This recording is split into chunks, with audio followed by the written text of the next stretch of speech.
Hello students, આજના લેક્ચરમાં આપણે વાત કરીશું એમ્પિયરનો સર્કિટલનો નિયમ, જેને આપણે એમ્પિયરનો બંધ ગાળાનો નિયમ પણ કહીએ છીએ. સર્કિટલ એટલે બંધ ગાળાનો નિયમ. તો જે રીતે વિદ્યુત ક્ષેત્રમાં કુલમના નિયમ માટે ગોસનો નિયમ છે, તેવી જ રીતે ચુંબકીય ક્ષેત્રમાં બાયોસાવરના નિયમ માટે એમ્પિયર સર્કિટલનો નિયમ છે. એટલે કે ગોસનો નિયમ એ કુલમના નિયમનું સંકલન સ્વરૂપ છે. તેવી જ રીતે એમ્પિયરનો સર્કિટલનો નિયમ એ બાયોસાવરના નિયમનું સંકલન સ્વરૂપ છે. તો એમ્પિયરના સર્કિટલના નિયમની સમજૂતી મેળવતા પહેલા આપણે એકવાર ગોસના નિયમને ફરીથી સમજી લઈએ, તો આપણને એમ્પિયરનો સર્કિટલનો નિયમ આપોઆપ સમજાઈ જશે. તો મેં અહીંયા એક આકૃતિમાં તમને એક બંધ પૃષ્ઠ દર્શાવેલું છે. એ બંધ પૃષ્ઠની અંદર Q1 -Q3 Q4 વિદ્યુત ભારો આવેલા છે, અને આ પૃષ્ઠની બહાર Q2 અને Q5 વિદ્યુત ભારો આવેલા છે. તો આપણે ગોસનો નિયમ કંઈક આ રીતે લખતા હતા કે કોઈ પણ બંધ પૃષ્ઠ સાથે સંકળાયેલ વિદ્યુતીય ફ્લક્સ તે બંધ પૃષ્ઠ વડે ઘેરાતા વિદ્યુત ભારોના બેઝિક સરવાળા, કોઈ પણ બંધ પૃષ્ઠ સાથે સંકળાયેલ વિદ્યુતીય ફ્લક્સ તે બંધ પૃષ્ઠ વડે ઘેરાતા વિદ્યુત ભારોના બેઝિક સરવાળા અને શૂન્યાવકાશની પરમિટિવિટીના ગુણાકાર બરાબર હોય છે. જેનું સૂત્ર આપણે આવું લખ્યું હતું, સંકલનની અંદર E સદિશ ડોટ dA સદિશ is equal to sigma Q by epsilon 0. અહીંયા વિદ્યુત ક્ષેત્ર અને ક્ષેત્રફળ સદિશનો અદિશ ગુણાકાર છે, માટે આપણે મૂલ્ય લઈએ તો સંકલનમાં આપણે લખી શકીએ E dA cos theta is equal to sigma Q by epsilon 0. જ્યાં સિગ્મા ક્યુ એટલે આ બંધ પૃષ્ઠ વડે ઘેરાતા વિદ્યુત ભારોનો બેઝિક સરવાળો છે, માટે આપણે સિગ્મા ક્યુ બરાબર લખી શકીએ Q1 -Q3 Q4 બંધ પૃષ્ઠ વડે ઘેરાતા વિદ્યુત ભારોનો બેઝિક સરવાળો.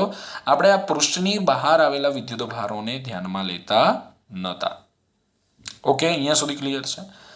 પરંતુ આ જે વિદ્યુત ક્ષેત્ર E છે, એ વિદ્યુત ક્ષેત્ર E એ બધા જ વિદ્યુત ભારો, આ બધા જ વિદ્યુત ભારો વડે ઉદ્ભવતા વિદ્યુત ક્ષેત્રનું પરિણામી વિદ્યુત ક્ષેત્ર છે.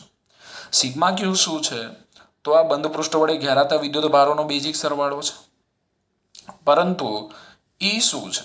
વિદ્યુત ક્ષેત્ર. તો આ બધા જ Q1 Q2 Q3 Q4 Q5 બધા જ વિદ્યુત ભારો વડે ઉદ્ભવતા વિદ્યુત ક્ષેત્રનું પરિણામી વિદ્યુત ક્ષેત્ર છે.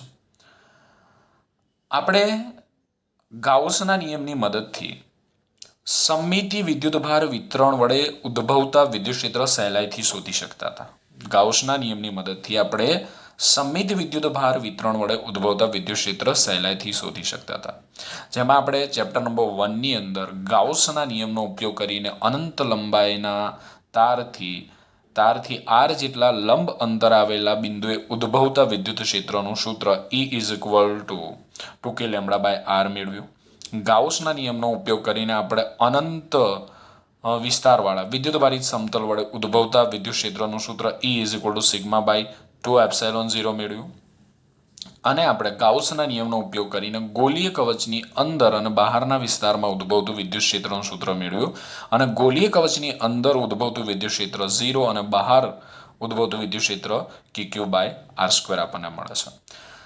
તો આ બધી જ થિયરીની અંદર જો તમને યાદ હોય તો ગાઉસના નિયમનો ઉપયોગ આપણે ત્યારે જ કરી શકીએ જ્યારે આપણે ગાઉસિયન પૃષ્ઠ લઈએ, કોઈ એક બંધ સપાટી. ગાઉસના પ્રમેયનો, ગાઉસના નિયમનો ઉપયોગ કરવો હોય તો આપણે એક બંધ સપાટી લેવી પડે ને એ બંધ સપાટીને આપણે ગાઉસિયન અથવા ગૌસિયન પૃષ્ઠ તરીકે ઓળખતા હતા. ગૌસના નિયમનો કે ગાઉસના નિયમનો ઉપયોગ કરવો હોય તો આપણે કોઈ બંધ સપાટી લેવી પડે ને એ બંધ સપાટીને આપણે ગૌસિયન પૃષ્ઠ કે ગાઉસિયન પૃષ્ઠ તરીકે ઓળખતા હતા. ચલો, આટલી વસ્તુ ક્લિયર છે દરેક જણાને. હવે આપણે એમ્પિયર સર્કિટલનો નિયમ સમજીએ. જો હું શું ચેન્જીસ કરું છું સમજો. તો અહીંયા જે વિદ્યુત ભારો છે Q1 Q2 Q3 Q4 Q5, એ વિદ્યુત ભારોની જગ્યાએ હું વિદ્યુત પ્રવાહ ધારિત તારો લઉં છું. તો આકૃતિમાં મેં તમને I1, I2, I3, I4, I5, I6 વિદ્યુત પ્રવાહનું વહન કરતા તારો દર્શાવેલા છે. ક્લિયર થાય છે? વિદ્યુત ભારોની જગ્યાએ આપણે શું લઈ લીધું? વિદ્યુત પ્રવાધારિત તારો, જેને મેં આકૃતિમાં I1, I2, I3, I4, I5 અને I6 વડે દર્શાવેલા છે. હવે આ જે બંધ પૃષ્ઠ હતું, બંધ પૃષ્ઠ, એવું જ અહીંયા એક બંધ વક્ર લઈ લઉં છું. અહીંયા જે રીતે બંધ પૃષ્ઠ હતું એવું જ હું અહીંયા બંધ વક્ર લઈ લઉં છું. હવે આપણને ખબર છે કે વિદ્યુત પ્રવાધારિત તાર તેની આસપાસના વિસ્તારમાં ચુંબકીય ક્ષેત્ર ઉત્પન્ન કરે છે. એટલે આ બધા જ વિદ્યુત પ્રવાધારિત તારો છે એ પોતાની આસપાસના વિસ્તારમાં ચુંબકીય ક્ષેત્ર ઉત્પન્ન કરે છે. આથી આપણે જે આ બંધ વક્ર લીધેલું છે એ બંધ વક્ર ચુંબકીય ક્ષેત્રમાં છે તેવું આપણે કહી શકીએ, કારણ કે આ બધા જ તારો પોતાની આસપાસના વિસ્તારમાં ચુંબકીય ક્ષેત્ર ઉત્પન્ન કરે છે.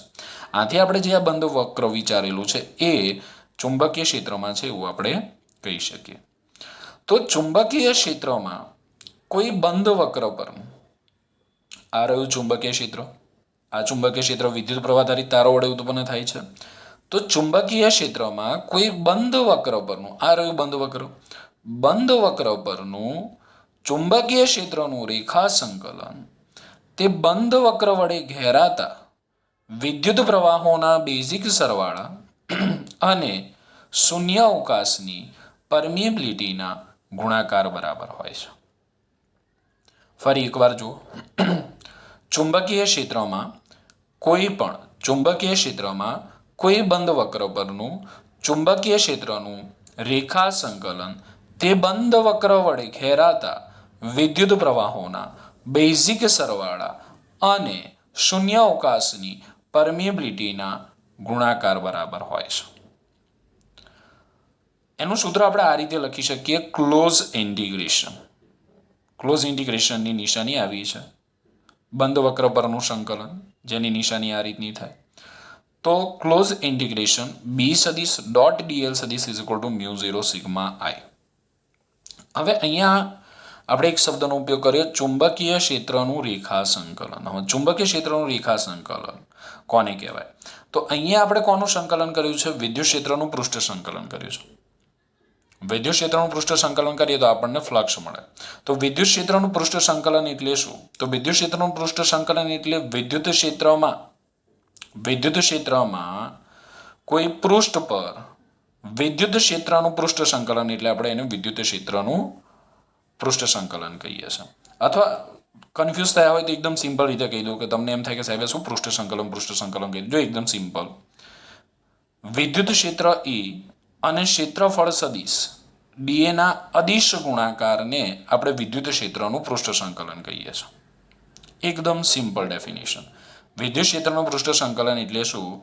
તો વિદ્યુત ક્ષેત્ર E અને ક્ષેત્રફળ સદિશના અદિશ ગુણાકારને આપણે વિદ્યુત ક્ષેત્રનું પૃષ્ઠ સંકલન કહીએ છીએ. ક્લિયર? તો અહીંયા ચુંબકીય ક્ષેત્રનું રેખા સંકલન એટલે શું? તો કોઈ બંધ વક્ર પર સમજો, ચુંબકીય ક્ષેત્રનું રેખા સંકલન એટલે શું? તો કોઈ બંધ વક્ર પર, આ બંધ વક્ર પર ચુંબકીય ક્ષેત્ર B અને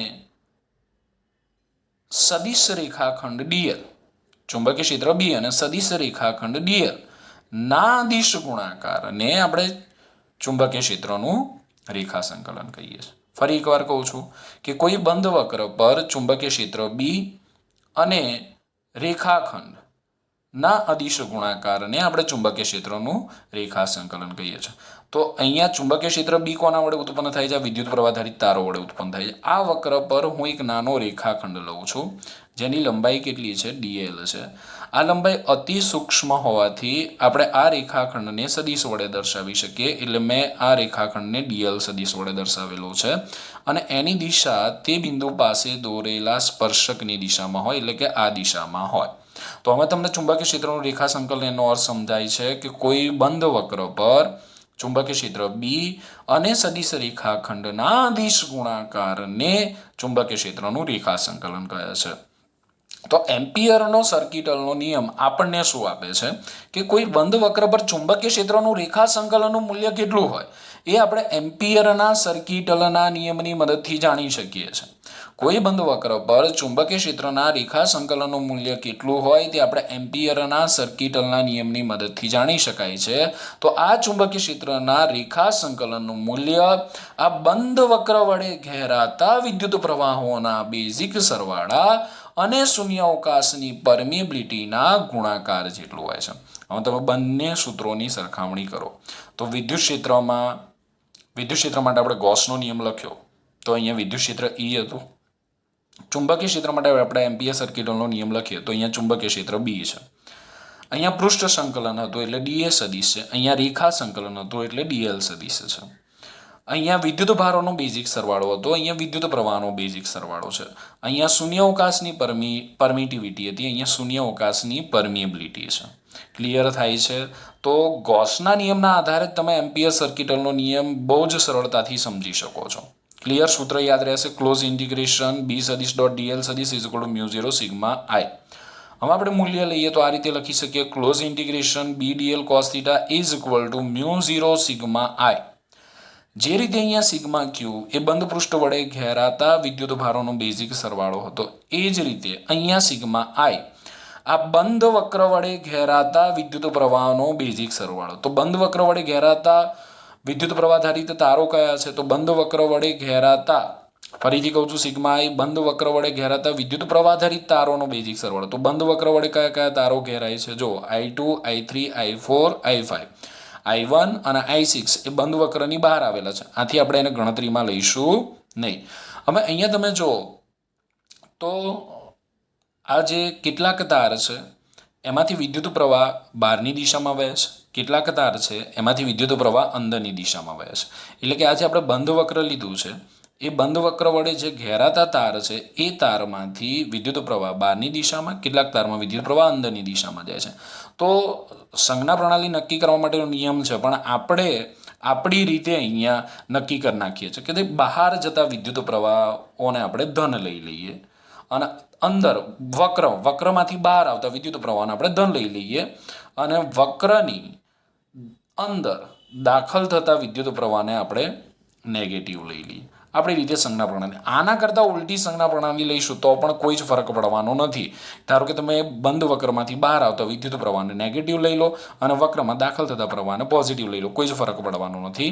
ઓકે, તો સિગ્મા આઈ શું છે? બંધ વક્ર વડે ઘેરાતા વિદ્યુત પ્રવાહનો બેઝિક સરવાળો છે. I1 અને I6 ને આપણે ધ્યાનમાં લઈશું નહીં. જે રીતે આપણે Q2 અને Q5 ને ધ્યાનમાં નતા લેતા, એ જ રીતે અહીંયા I1 અને I6 ને ધ્યાનમાં લઈશું નહીં. તો sigma I is equal two I2 minus I3 plus I4 minus I5 થશે.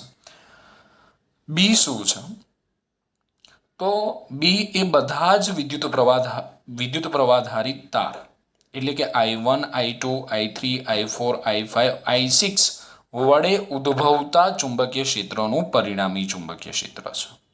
ઓકે, અને થીટા શું છે? તો થીટા એ ચુંબકીય ક્ષેત્ર બી અને ડીએલ વચ્ચેનો કોણ છે. અહીંયા થીટા શું હતો? તો વિદ્યુત ક્ષેત્ર અને ક્ષેત્રફળ સદિશ વચ્ચેનો કોણ હતો. અને અહીંયા થીટા ચુંબકીય ક્ષેત્ર બી અને ડીએલ વચ્ચેનો કોણ છે.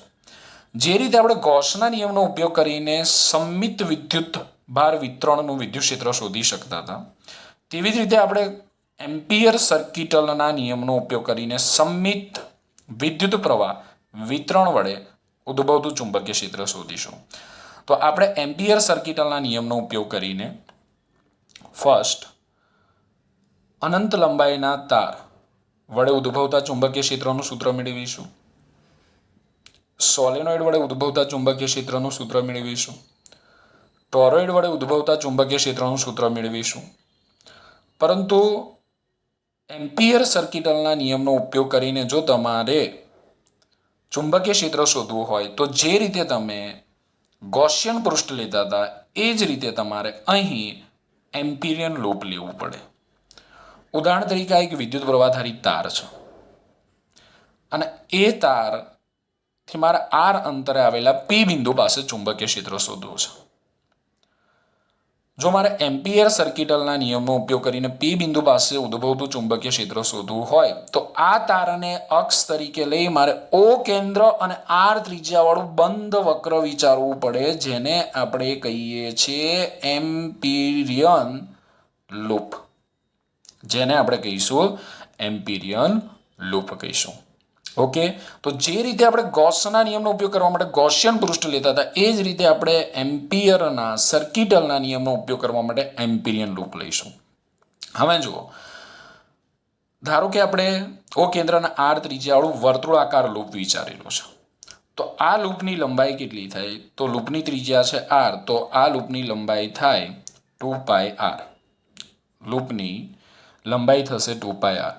હવે આ લૂપને આપણે નાના નાના રેખાખંડોની અંદર વિભાજિત કરી નાખીએ. ઓકે, અહીંયા એક રેખાખંડ લઉં છું, હું અહીંયા એક રેખાખંડ લઉં છું. આ રેખાખંડ અતિ સૂક્ષ્મ હોવાથી એને આપણે સદિશ વડે દર્શાવી શકીએ. હું એને ડીએલ સદિશ વડે દર્શાવું છું, જેની દિશા તે બિંદુ પાસે દોરેલા સ્પર્શકની દિશામાં થાય, એટલે આ દિશામાં હશે. એ જ રીતે આ જે છે રેખાખંડ, ઓકે, એની દિશા આપણને અહીંયા મળશે ડીએલ સદિશ. હવે આપણે આ લૂપ પર આ વિદ્યુત પ્રવાહધારી તારને કારણે ઉદ્ભવતા ચુંબકીય ક્ષેત્રની દિશા શોધવી છે. તો કઈ રીતે શોધી શકાય? તો આપણે જમણા હાથના અંગૂઠાના નિયમની મદદથી ચુંબકીય ક્ષેત્રની દિશા શોધી શકીએ છીએ. તારને જમણા હાથમાં એવી રીતે પકડો કે જેથી અંગૂઠો પ્રવાહની દિશામાં રહે. તારને જમણા હાથમાં એવી રીતે પકડો જેથી અંગૂઠો પ્રવાહની દિશામાં રહે અને આંગળીઓ તાર પર વીંટળાય. તો આંગળીઓની દિશા આપણને ચુંબકીય ક્ષેત્ર રેખાઓની દિશા દર્શાવે છે. આંગળીઓની દિશા આપણને શું દર્શાવે છે? ચુંબકીય ક્ષેત્ર રેખાઓની દિશા દર્શાવે છે. એટલે અહીંયા જે લૂપ છે એ લૂપ પર ચુંબકીય ક્ષેત્ર રેખાઓ આ રીતે વીંટળાયેલી હશે. હવે આપણે કોઈ પણ બિંદુ પાસે, લૂપ પરના કોઈ પણ બિંદુ પાસે ચુંબકીય ક્ષેત્રની દિશા શોધવી હોય તો તે બિંદુ પાસે આપણે શું દોરવું પડે? સ્પર્શક દોરવો પડે. ધારો કે પી બિંદુ પાસે આપણે ચુંબકીય ક્ષેત્રની દિશા શોધવી તો તે બિંદુ પાસે આપણે સ્પર્શક દોરવો પડે. તો તમે અહીંયા જોઈ શકો છો કે લૂપ પરના કોઈ પણ બિંદુ પાસે ચુંબકીય ક્ષેત્ર બી અને સદિશ રેખાખંડ ડીએલ ની દિશા આપણને એક જ મળશે. તો આ વસ્તુ આપણે ધ્યાનમાં રાખીશું કે જે આપણે વર્તુળાકાર લૂપ લીધું છે એ લૂપ પરના કોઈ પણ બિંદુ પાસે બી અને ડીએલ બંનેની દિશા એક જ મળે, એટલે કે બી અને ડીએલ વચ્ચેનો કોણ 0 થાય. ઓકે, તો હવે તમને એમ્પિયર સર્કિટલનો નિયમ ક્લિયર કટ ખબર પડી ગઈ હશે. નિયમ યાદ રાખવાનો છે દરેક વિદ્યાર્થીએ કે ચુંબકીય ક્ષેત્રમાં કોઈ પણ બંધ વક્ર પરનું ચુંબકીય ક્ષેત્રનું રેખા સંકલન તે બંધ વક્ર દ્વારા ઘેરાતા વિદ્યુત પ્રવાહોના બેઝિક સરવાળા અને શૂન્યાવકાશની પરમેબિલિટીના ગુણાકાર બરાબર હોય છે. સૂત્ર યાદ રાખવાનું છે, ક્લોઝ ઇન્ટિગ્રેશન બી સદિશ ડોટ ડીએલ સદિશ is equal to μ0 sigma I. μ0 ને આપણે શૂન્યાવકાશની પરમિએબિલિટી કહીએ છીએ, જેનું મૂલ્ય છે 4π×10⁻⁷ ટેસ્લા મીટર પર એમ્પિયર અને બીજો એકમ છે એનો ન્યૂટન પર એમ્પિયર સ્ક્વેર છે. ઓકે, જ્યાં સિગ્મા આઈ શું છે? તો બંધ વક્ર વડે ઘેરાતા વિદ્યુત પ્રવાહોનો બેઝિક સરવાળો. બી શું છે? તો બધા જ વિદ્યુત પ્રવાહધારી તારો વડે ઉદ્ભવતા ચુંબકીય ક્ષેત્રનું પરિણામી ચુંબકીય ક્ષેત્ર છે. થીટા શું છે? બી અને ડીએલ વચ્ચેનો કોણ છે. અને એમ્પિયર સર્કિટલના નિયમનો ઉપયોગ કરવો હોય તો આપણે એમ્પિરિયન લૂપ લેવું પડે અને એમ્પિયર સર્કિટલના નિયમની મદદથી આપણે સમમિત વિદ્યુત પ્રવાહ વિતરણ વડે ઉદ્ભવતું ચુંબકીય ક્ષેત્ર સહેલાઈથી શોધી શકીએ છીએ. સ્ક્રીનશોટ લઈ લો.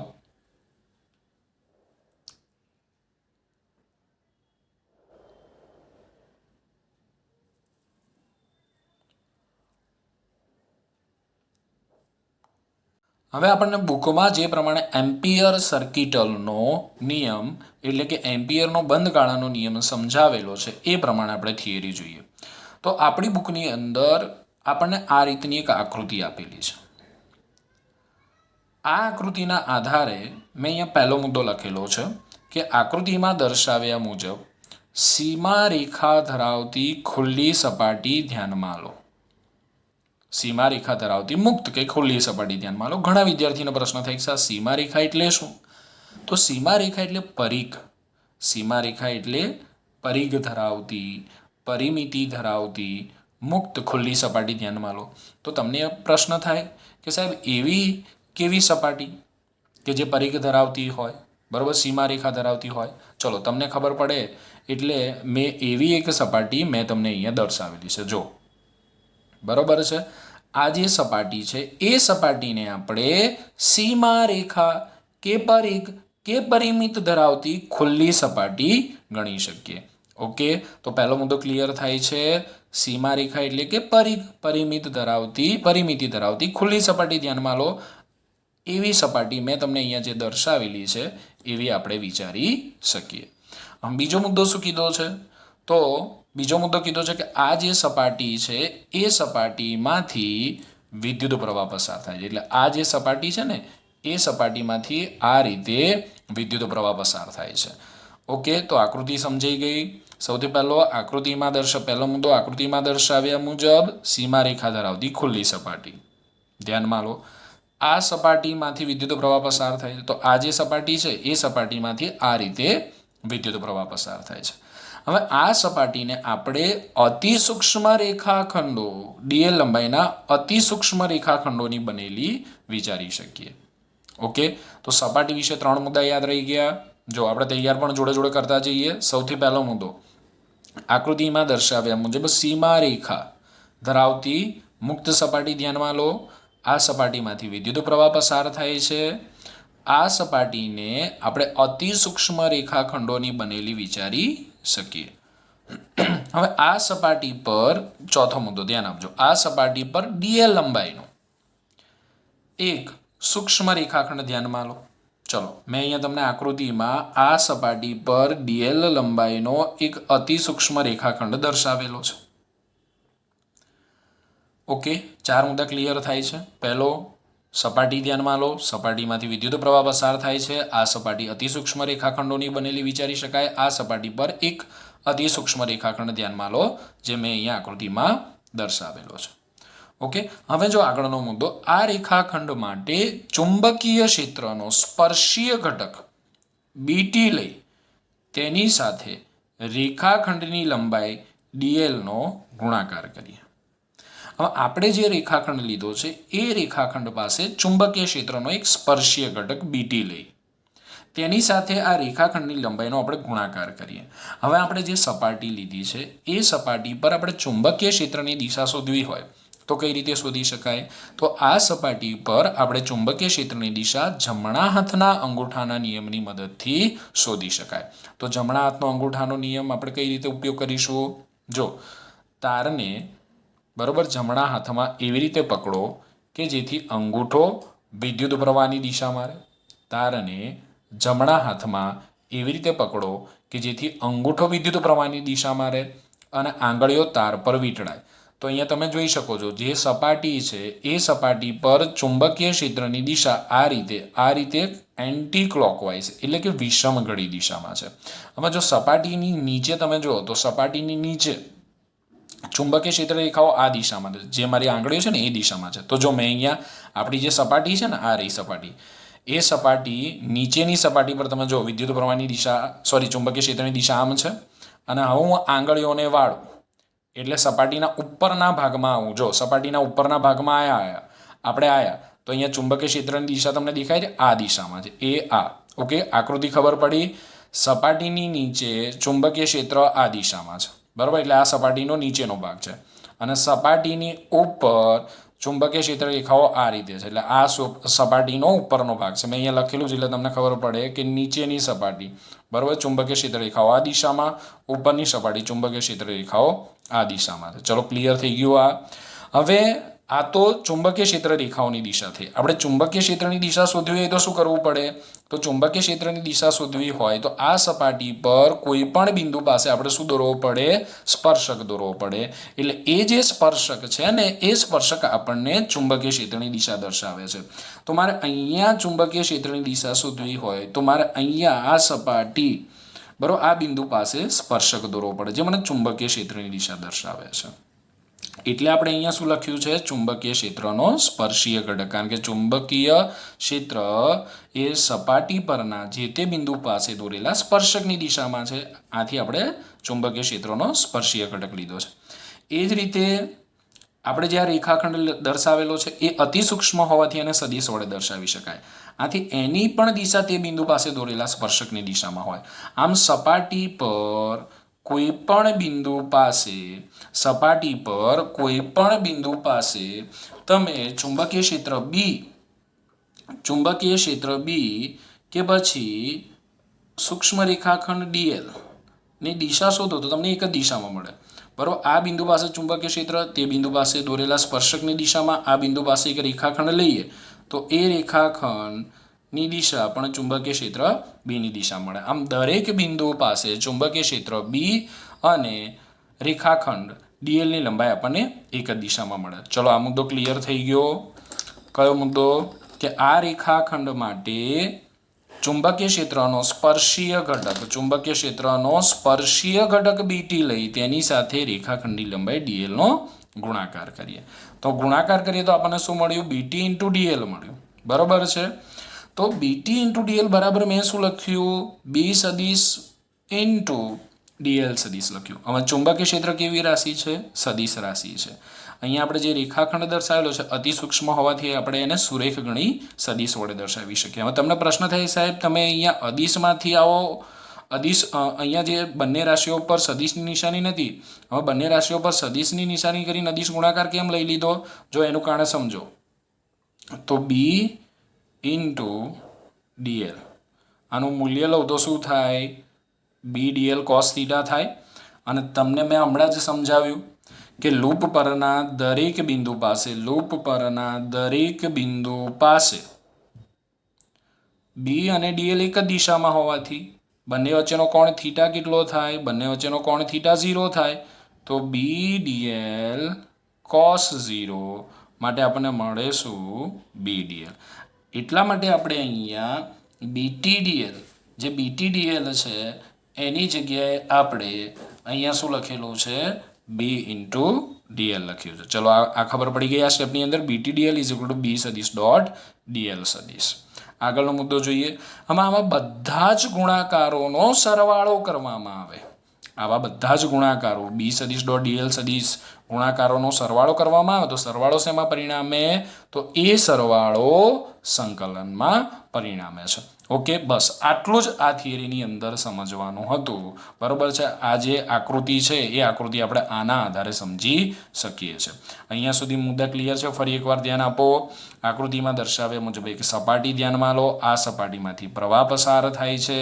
આ સપાટીને અતિ સૂક્ષ્મ રેખાખંડોની બનેલી વિચારી શકાય. આ સપાટી પર ડીએલ લંબાઈનો એક રેખાખંડ ધ્યાનમાં લો. આ રેખાખંડ માટે ચુંબકીય ક્ષેત્રનો સ્પર્શીય ઘટક બીટી લઈ તેની સાથે રેખાખંડની લંબાઈનો ગુણાકાર કરીએ તો બીટીડીએલ બરાબર બી સદિશ ડોટ ડીએલ સદિશ લખી શકાય. આવા બધા ગુણાકારોનો સરવાળો કરવામાં આવે તો આ સરવાળો શેમાં પરિણામે છે? સંકલનમાં પરિણામે છે. તો એમ્પિયર સર્કિટલનો નિયમ, એમ્પિયર સર્કિટ એસ નો એટલે ખબર પડે છે ને. એમ્પિયર સર્કિટલનો નિયમ જણાવે છે કે આ જે સંકલન આપણને મળ્યું, બરોબર, એ સંકલન સપાટીમાંથી પસાર થતા વિદ્યુત પ્રવાહ અને μ0 ના ગુણાકાર જેટલું હોય છે. એમ્પિયર સર્કિટલનો નિયમ આપણને શું સમજાવે છે? તો તમે આ જે સંકલન મેળવ્યું એ સંકલન સપાટીમાંથી પસાર થતા વિદ્યુત પ્રવાહ I અને μ0 ના ગુણાકાર જેટલું હોય છે. અહીંયા માધ્યમ તરીકે આપણે હવા વિચારેલું છે એટલે આપણે શૂન્યાવકાશની પરમિએબિલિટી લીધી છે. તો એમ્પિયર સર્કિટલના નિયમનું વિધાન આપણે અહીંથી આ રીતે લખી શકીએ કે કોઈ પણ બંધ વક્ર પર ચુંબકીય ક્ષેત્રનું રેખા સંકલન તે બંધ વક્ર વડે ઘેરાતા વિદ્યુત પ્રવાહોના સરવાળા અને શૂન્યાવકાશની પરમિએબિલિટીના ગુણાકાર બરાબર હોય છે. આ સપાટીમાંથી પસાર થતો પ્રવાહ કેટલો છે? I છે. એટલે મેં તમને કીધું છે કે I એ બંધ સપાટીમાંથી પસાર થતો કુલ વિદ્યુત પ્રવાહ છે. I શું છે? અહીંયા તમને પ્રશ્ન થાય કે I શું છે? I એ બંધ સપાટીમાંથી પસાર થતો કુલ પ્રવાહ છે. આ સૂત્ર આપણે કઈ રીતે મેળવ્યું ખબર પડી ને? તો આપણે એક સપાટી ધ્યાનમાં લીધી. એ સપાટી પર આપણે એક નાનો રેખાખંડ લીધો. આ રેખાખંડનો તે સપાટી પરના ચુંબકીય ક્ષેત્ર બી સાથેનો આપણે ગુણાકાર કર્યો અને આવા બધા જ ગુણાકારોનો સરવાળો કર્યો એટલે એ સરવાળો શેમાં પરિણામે છે સંકલનમાં. આ સંકલનનું મૂલ્ય કોના જેટલું હોય છે તો μ0 ગુણાકાર જેટલું હોય છે. તો આ ક્લોઝ ઇન્ટિગ્રેશન બી સદિશ ડોટ ડીએલ સદિશને આપણે ચુંબકીય ક્ષેત્રનું શું કહીએ છીએ રેખા સંકલન. ચુંબકીય ક્ષેત્રનું રેખા સંકલન એટલે કોઈ બંધ વક્ર પર ચુંબકીય ક્ષેત્ર બી સદિશ અને રેખાખંડ સદિશ ડીએલ સદિશના અદિશ ગુણાકારને આપણે ચુંબકીય ક્ષેત્રનું રેખા સંકલન કહીશું. હવે આપણે આ આઈની દિશા શોધવી હોય, જરૂરી નથી આઈની દિશા, આ મુદ્દો તમે નહીં લખો થિયરીમાં તો ચાલશે આઈની દિશાવાળો, પણ આઈની દિશા શોધવી હોય તો કઈ રીતે શોધી શકાય? તો જમણા હાથની આંગળીઓને આજે આપણે સપાટી લીધી છે, એ સપાટીને આપણે આગળ જઈને, હું અહીંયા સપાટી શબ્દ વાપરું, પછી આપણે એમ્પિરિયન લૂપ, કારણ કે હજી મેં તમને એમ્પિરિયન લૂપ સમજાવ્યું નથી. જમણા હાથની આંગળીઓને સપાટી પર રેખા સંકલન માટે દોરેલા સદિશોની દિશામાં વાળતા. જમણા હાથની આંગળીઓને આ જે સપાટી છે, તો સપાટી પર આપણે રેખા સંકલન માટેની દિશા કઈ પસંદ કરી છે? આ સપાટી પર રેખા સંકલન માટેની દિશા આ પસંદ કરી છે. ઓકે, તો અહીંયા શું કીધું કે જમણા હાથની આંગળીઓને સપાટી પર રેખા સંકલન માટે દોરેલા સદિશોની દિશામાં વાળતા. ઓકે, તો આ રહી સપાટી આપણી, સમજો આ રહી સપાટી. હવે આ સપાટી પર બરાબર આપણે જમણા હાથની આંગળીઓને રેખા સંકલન, તો રેખા સંકલન માટેની દિશા આપણે આ લીધી છે, તો દિશામાં વાળતા અંગૂઠો જે દિશામાં રહે ને એ દિશામાંના પ્રવાહને આપણે ધન ગણવાના અને એની વિરુદ્ધ દિશામાંના પ્રવાહને આપણે ઋણ ગણવાના છે. બરાબર, આ આટલું બધું અગત્યનું નથી, મેં તમને આગળ સમજાવ્યું એ પ્રમાણે. કોઈ એક દિશામાંના પ્રવાહને ધન લઈ લો અને એની વિરુદ્ધ દિશામાંના પ્રવાહને આપણે ઋણ લઈ શકીએ છીએ. તો દિશા એકવાર ફરીથી સમજી લેજો. જમણા હાથની આંગળીઓને સપાટી પર રેખા સંકલન, તો રેખા સંકલન માટેની મેં અહીંયા દિશા દર્શાવેલી છે. બરાબર, રેખા સંકલન માટે દોરેલા સદિશોની દિશામાં વાળતા અંગૂઠો જે દિશામાં રહે તે દિશામાંના પ્રવાહોને આપણે ધન ગણીશું અને એની વિરુદ્ધ દિશામાંના પ્રવાહોને ઋણ ગણવામાં આવે છે. ઓકે, હવે આપણે એમ્પિરિયન લૂપની વાત કરીએ. એટલે અહીંયા સુધી એમ્પિયર સર્કિટલનો નિયમ પતી ગયો. હવે આપણે એમ્પિરિયન લૂપની વાત કરીશું. એટલે અહીંયા મેં સ્ટાર કરેલો છે, બરાબર છે. એટલે હવે અહીંથી બધી જ માહિતી આપણે એમ્પિરિયન લૂપની મેળવીશું. તો મેં અગાઉ સમજાવ્યું એ પ્રમાણે કે એમ્પિયર સર્કિટલના નિયમનો સરળતાથી સહેલાઈથી ઉપયોગ કરી શકાય તે માટે એમ્પિરિયન લૂપ પસંદ કરવામાં આવે છે. એમ્પિરિયન લૂપ પસંદ કરવામાં આવે છે. ઓકે, તો આ લૂપ પરના દરેક બિંદુ પાસે, આપણે જે લૂપ લીધું છે એ લૂપ પરના દરેક બિંદુ પાસે બી આ લૂપને સ્પર્શતું હોય, ચુંબકીય ક્ષેત્ર આ લૂપને સ્પર્શક રૂપે હોય, અથવા ચુંબકીય ક્ષેત્ર અશૂન્ય એવું અચળ હોય. તો મેં તમને હમણાં જ આગળ સમજાવ્યું એ પ્રમાણે કે ધારો કે આ તાર છે અને એ તારથી આપણે આર અંતરે આવેલા બિંદુએ કોઈ બિંદુ પાસે ચુંબકીય ક્ષેત્ર શોધવું હોય તો તારને અક્ષ તરીકે લઈએ આપણે ઓ કેન્દ્ર અને આર ત્રિજ્યાવાળું વર્તુળાકાર લૂપ વિચારીએ તો એને આપણે એમ્પિરિયન લૂપ કહી શકીએ છીએ. તો આ લૂપ એવું હોવું જોઈએ કે જેથી લૂપના દરેક બિંદુ પાસે ચુંબકીય ક્ષેત્ર બી એ લૂપને સ્પર્શક રૂપે હોય. આ લૂપ પરના દરેક બિંદુ પાસે બી અશૂન્ય એવું અચળ હોય. એટલે લૂપ પરના દરેક બિંદુ પાસે ચુંબકીય ક્ષેત્ર બીનું મૂલ્ય કેવું હોવું જોઈએ? સમાન. આમ પણ આપણે સમજી શકીએ છીએ કે આ લૂપ પરનું દરેક બિંદુ તારથી સમાન અંતરે આવેલું હોવાથી લૂપ પરના દરેક બિંદુ પાસે ચુંબકીય ક્ષેત્ર સમાન હશે. બરાબર છે. તો પહેલા મુદ્દામાં ખબર પડે છે કે આ લૂપ પરના દરેક બિંદુ પાસે બી લૂપને સ્પર્શક રૂપે હોવું જોઈએ, બી અશૂન્ય એવું અચળ હોવું જોઈએ, અથવા ચુંબકીય ક્ષેત્ર બી આ લૂપને લંબ રૂપે હોવું જોઈએ. જે હવે પછીની જે આપણે થિયરી ભણવાના છીએ કે સોલેનોઇડ અને ટોરોઇડ વડે ઉદ્ભવતું ચુંબકીય ક્ષેત્ર, એમાં આપણે જોઈશું કે આપણે જે લૂપ લઈશું એ લૂપ ચુંબકીય ક્ષેત્રને લંબ રૂપે હોય છે. તો બીજો મુદ્દો કે ચુંબકીય ક્ષેત્ર બી આ લૂપને લંબ રૂપે હોય અથવા બી નાબૂદ થતું હોય. આપણે જે એમ્પિરિયન લૂપ લીધું છે એ લૂપ પર બી નાબૂદ થતું હોય અથવા બી આ લૂપને લંબ રૂપે થતું હોય. ચલો, એમ્પિરિયન લૂપ વિશે આ મુદ્દા ખબર પડી ગયા કે એમ્પિયર સર્કિટલના નિયમનો આપણે સરળતાથી ઉપયોગ કરી શકીએ તે માટે એમ્પિરિયન લૂપ પસંદ કરવામાં આવે છે અને આ લૂપ પરના દરેક બિંદુ પાસે બી લૂપને સ્પર્શક રૂપે હોય અને બી અશૂન્ય એવું અચળ હોય અથવા બી આ લૂપને લંબરૂપે હોય અથવા બી નાબૂદ થતું હોય. હવે ધારો કે આપણે એક એમ્પિરિયન લૂપ લીધું. આજ સમજી લો ને તમે. ધારો કે મેં આ એમ્પિરિયન લૂપ લીધું અને આ જે એમ્પિરિયન લૂપ છે એ લૂપની લંબાઈ ધારો કે એલ છે. આ જે આપણે એમ્પિરિયન લૂપ લીધું એ લૂપની લંબાઈ કેપિટલ એલ છે. તો આ લૂપની લંબાઈ એલ માટે ચુંબકીય ક્ષેત્ર બી સ્પર્શકની દિશામાં છે. મેં તમને સમજાવ્યું કે લૂપ પરના દરેક બિંદુ પાસે બરોબર છે ડીએલ અને બી એક જ દિશામાં હોય એટલે આ લૂપની લંબાઈ માટે બી સ્પર્શકની દિશામાં છે એટલે આ રીતે છે. ચુંબકીય ક્ષેત્ર બી આ રીતે અહીંયા સ્પર્શકની દિશામાં છે. ઓકે, ક્લિયર થાય છે? ચુંબકીય ક્ષેત્ર બી સ્પર્શકની દિશામાં. અને ધારો કે આ જે લૂપ આપણે લીધું આ લૂપ વડે ઘેરાતો વિદ્યુત પ્રવાહ આઈ છે. આ લૂપ વડે ઘેરાતો વિદ્યુત પ્રવાહ કેટલો છે? આઈ છે. તો એમ્પિયર સર્કિટલના નિયમ મુજબ એસ નિયમો એટલે કે એમ્પિયર સર્કિટલના નિયમ મુજબ આપણે શું લખી શકીએ? તો એમ્પિયર સર્કિટલના નિયમ મુજબ હું લખી શકું ક્લોઝ ઇન્ટિગ્રેશન બી સદિશ ડોટ ડીએલ સદિશ ઇઝ ઇક્વલ ટુ મ્યુ 0 આઈ. જ્યાં આઈ શું છે? આપણે જે એમ્પિરિયન લૂપ લીધું એ લૂપ વડે ઘેરાતો વિદ્યુત પ્રવાહ છે.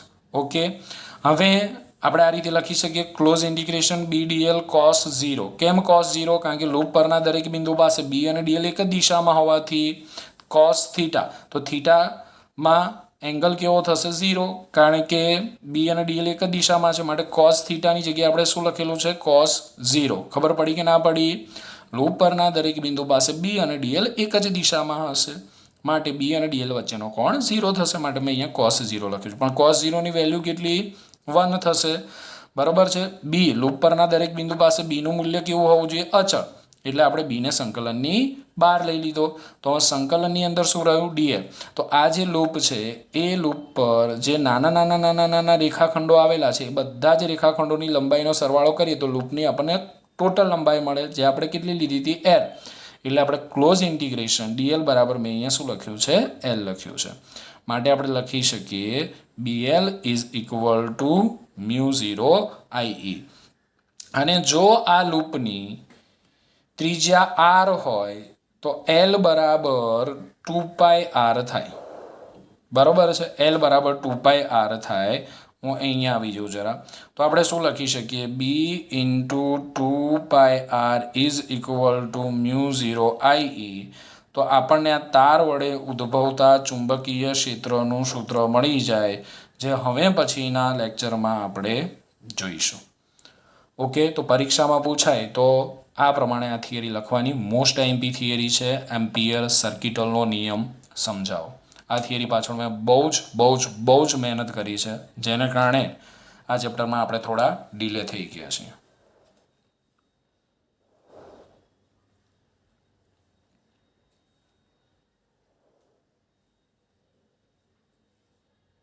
સ્ક્રીનશોટ લઈ લેજો.